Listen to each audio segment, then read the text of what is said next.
മെത്തനോനിയ മാനസാന്തരം എന്ന വിഷയത്തെക്കുറിച്ചല്ലേ ഇന്ന് ടീച്ചർ ക്ലാസ് എടുത്ത്? എന്താണ് ക്ലാസ്സിൻ്റെ അഭിപ്രായം? കൊള്ളായിരുന്നു. ക്ലാസ് കൊള്ളായിരുന്നു.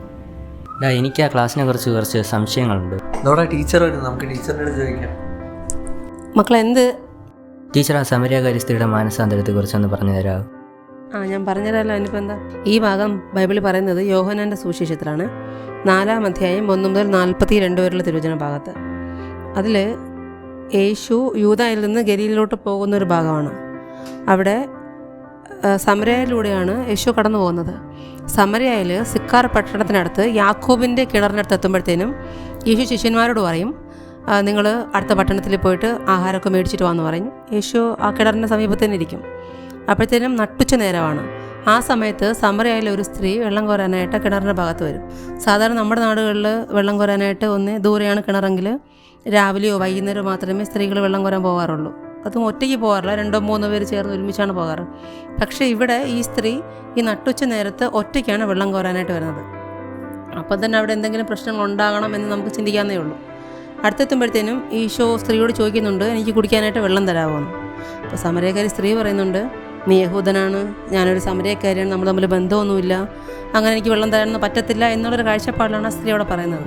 അപ്പോൾ യേശു തിരിച്ച് ആ സ്ത്രീയോട് പറയുന്നുണ്ട്, ദൈവത്തിൻ്റെ ദാനം എന്തെന്നും നിന്നോട് കുടിക്കാൻ തരിക എന്ന് നിന്നോട് പറയണത് ആരെന്നും നീ അറിഞ്ഞിരുന്നെങ്കിൽ നീ ജീവൻ്റെ ജലം എന്നോട് ചോദിക്കുമായിരുന്നു.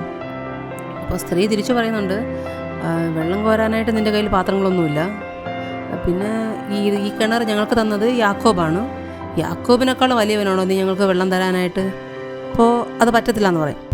അപ്പോഴത്തേന് യേശു തിരിച്ചു പറയും, ഈ വെള്ളം കുടിച്ചു കഴിഞ്ഞാൽ നിനക്ക് ദാഹിക്കും, എന്നാൽ ഞാൻ തരുന്ന വെള്ളം കുടിച്ചു കഴിഞ്ഞാൽ ഒരിക്കലും നിനക്ക് ദാഹിക്കത്തില്ല. ആ ജലം നിനക്ക് നിത്യജീവനിലേക്ക് നിർഗളിക്കുന്ന അരുവിയാകും. അപ്പോഴത്തേന് ആ സ്ത്രീ ചിന്തിക്കും, അങ്ങനെയാണെങ്കിൽ എനിക്ക് വെള്ളം കിട്ടിയാൽ മതി, എനിക്കിനി വേണ്ടി ദാഹിക്കത്തില്ല, എനിക്കിനി കടലിൽ വെള്ളം കോരാൻ വരണ്ടല്ലോ. ആ വെള്ളം ചോദിക്കുമ്പോഴത്തേന് യേശു തിരിച്ച് അവളോട് പറയും, നീ പോയിട്ട് നിൻ്റെ ഭർത്താവിനെ കൂട്ടിയിട്ടോ. അപ്പോൾ ആ സ്ത്രീ ഒറ്റയടിക്ക് പറയും, എനിക്ക് ഭർത്താവില്ല എന്ന്. യേശു ആ സ്ത്രീയോട് പറയും, ശരി തന്നെ, നീ പറഞ്ഞത് ശരി തന്നെ, നിനക്ക് 5 ഭർത്താക്കന്മാരുണ്ടായിരുന്നു, ഇപ്പോഴുള്ളത് നിൻ്റെ ഭർത്താവില്ല, അത് ശരി തന്നെയാണ്. ഇങ്ങനെ അവളുടെ മുഖത്ത് നോക്കി യേശു പറയുന്നത് കേൾക്കുമ്പോൾ അവൾക്ക് സ്വാഭാവികമായിട്ട് അവൾ ചിന്തിക്കുന്നുണ്ട്, ഇതൊരു സാധാരണ ഒരു യഹൂദനല്ല, അദ്ദേഹത്തിന് എന്തോ ഒരു പ്രത്യേകതയുണ്ട്. അപ്പോൾ അവൾ പറയും, അങ്ങൊരു പ്രവാചകനാണെന്ന് ഞാൻ വിശ്വസിക്കുന്നു. ഇങ്ങനെ പറഞ്ഞിട്ട് അത് പ്രവാചകനാണെന്ന് മനസ്സിലാക്കി കഴിയുമ്പോൾ തിരിച്ചു ചോദിക്കുന്നുണ്ട്, ഞങ്ങൾ സമറിയാക്കാർ ഈ മലയുടെ മുകളിലാണ് ആരാധന നടത്തിയത്, യഹൂദർ ജെറുസലേം ദേവാലയത്തിലാണ് ആരാധന നടത്തുന്നത്. അപ്പോൾ അതിനെക്കുറിച്ച് അവളിങ്ങനെ യേശുവിനോട് സംശയം ചോദിക്കുമ്പോൾ യേശു തിരിച്ചു അവളോട് പറയുന്നുണ്ട്, നീ എന്നെ വിശ്വസിക്കുക, ഇപ്പോൾ നമ്മൾ ആരും അറിയാത്തതിനാണ് ആരാധിക്കുന്നത്. എന്തെന്നാൽ രക്ഷ യഹൂദരിൽ നിന്നാണ് വരുന്നത്, നമുക്ക് എല്ലാവർക്കും അറിയാം. നമ്മളിനി ആരാധിക്കേണ്ടത് അറിഞ്ഞുകൊണ്ട് ആരാധിക്കണം. നമ്മൾ ആത്മാവിലും സത്യത്തിലുമാണ് പിതാവിനെ ആരാധിക്കേണ്ടത്. അതിപ്പോൾ തന്നെയാണ്. അപ്പം ഇങ്ങനെയൊക്കെ യേശു അവളോട് തിരിച്ച് മറുപടി അവൾ പറയും, ഇതൊക്കെ ഞങ്ങൾക്കറിയാം, മിശിഹ ക്രിസ്തു ഒരു നാൾ വരുമെന്നും അപ്പോൾ ഇതിനെക്കുറിച്ച് ഞങ്ങൾക്ക് പറഞ്ഞു തരുമെന്നും ഞങ്ങൾക്കറിയാം. അപ്പോൾ തിരിച്ച് യേശു അവളോട് പറയും, നിന്നോട് സംസാരിക്കുന്ന അവൻ തന്നെയാണ് ഞാൻ. ഇത് കേട്ട് കഴിയുമ്പോൾ അവൾ ആശ്ചര്യപ്പെട്ട് അവളുടെ കയ്യിലിരിക്കുന്ന, അവൾ വെള്ളം കോരാനാണ് വന്നതെന്നുള്ള ഒരു ഓർമ്മ പോലും ഇല്ലാതെ അവളെ കയ്യിലിരിക്കുന്ന ആ കുടത്തിന് യേശുവിൻ്റെ കാഴ്ച വിട്ട് തന്നെ ഉപേക്ഷിച്ചിട്ട് നേരെ പട്ടണത്തിലോട്ട് ഓടുകയാണ്. ബൈബിൾ പണ്ഡിതന്മാർ ഇതിനെക്കുറിച്ച് പറയുന്നത്, അവൾ ആ കുടം എന്നോട് സങ്കല്പിക്കുന്നത് അവളുടെ പാപം, അവളുടെ അയോഗ്യത. കാരണം യേശു ഇത്രയും സമയം അവളുടെ കൂടെ ഇരുന്ന് അവളായിരിക്കുന്ന അവസ്ഥ, അവളുടെ കുറവുകൾ, നിത്യജീവൻ്റെ ജലത്തിനെക്കുറിച്ചും സ്വർഗീയ ജീവനെക്കുറിച്ചും ആരാധിക്കേണ്ടത് എങ്ങനെയാണെന്നും എല്ലാം വ്യക്തമായിട്ട് അവൾക്ക് പറഞ്ഞു കൊടുത്തു. അവളുടെ പാപബോധത്തെക്കുറിച്ച് പറഞ്ഞു കൊടുത്തപ്പോൾ അവൾക്ക് അതിൽ നിന്നുണ്ടായ ആ ഒരു മാനസാന്തരത്തിൽ നിന്നാണ് അവളുടെ കുറവുകളെ യേശുവിൻ്റെ കാഴ്ചയിൽ ഉപേക്ഷിക്കുക മാത്രമല്ല, നേരെ പട്ടണത്തിൽ ഓടി ചെന്നിട്ട് അവിടെയുള്ളവരോട് പറയാണ്, ഞാൻ ചെയ്ത പ്രവൃത്തികൾ എന്നോട് പറഞ്ഞ ഒരുവനെ ഞാൻ കണ്ടു, വരാനിരിക്കുന്ന ക്രിസ്തു അവൻ തന്നെയാണോ എന്ന് നിങ്ങൾ വന്ന് കാണുവിൻ. ഇങ്ങനെയാണ് ആ നാട്ടുകാരോട് പറയുന്നത്. അതായത് അവൾ മാനസാന്തരപ്പെടുക മാത്രമല്ല ചെയ്തത്, മറ്റുള്ളവരെ മാനസാന്തരത്തിലേക്ക് നയിക്കാനായിട്ട് അവൾ മറ്റുള്ളവരെ പ്രേരിപ്പിക്കുകയും ചെയ്തു. ബൈബിളിൽ പുതിയ നിയമത്തിൽ ധൂർത്തപുത്രനെ കുറിച്ച് പറയുന്നുണ്ട്. ധൂർത്തപുത്രന് മാനസാന്തരം ഉണ്ടായത് എപ്പോഴാണ്? പന്നികളെ മേയ്ക്കുന്ന സമയത്ത് പന്നിക്ക് കൊടുക്കുന്ന തവിടെങ്കിലും അവന് കഴിക്കാൻ കിട്ടും എന്ന് പറഞ്ഞ് ആഗ്രഹിച്ചിരുന്നപ്പോൾ അതുപോലും കിട്ടാതെ പോകുന്ന ഒരു അനുഭവമല്ലേ, ഒരു ദുരനുഭവം.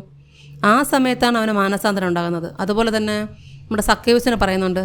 സക്കേവുസിന് ഒന്ന് യേശുവിനെ കാണണമെന്ന് മാത്രമേ ആഗ്രഹിച്ചുള്ളൂ. കാണണമെന്ന് അവൻ്റെ ആഗ്രഹം മനസ്സിലാക്കി യേശു എന്ത് ചെയ്തു, അവൻ്റെ ഭവനത്തിലോട്ട് കടന്നു ചെല്ലുകയും അതിലൂടെ അവന് മാനസാന്തരം ഉണ്ടാവുകയും ചെയ്യുന്നുണ്ട്. പിന്നെ വേറെ മത്തായിനെ പറയുന്നുണ്ട്, ചുങ്കക്കാരൻ മത്തായിനെ യേശു ഒന്ന് നോക്കുന്നതേ ഉള്ളൂ. യേശുവിൻ്റെ ആ ഒരു നോട്ടം കൊണ്ട് തന്നെ അവനൊരു മാനസാന്തരം ഉണ്ടായി.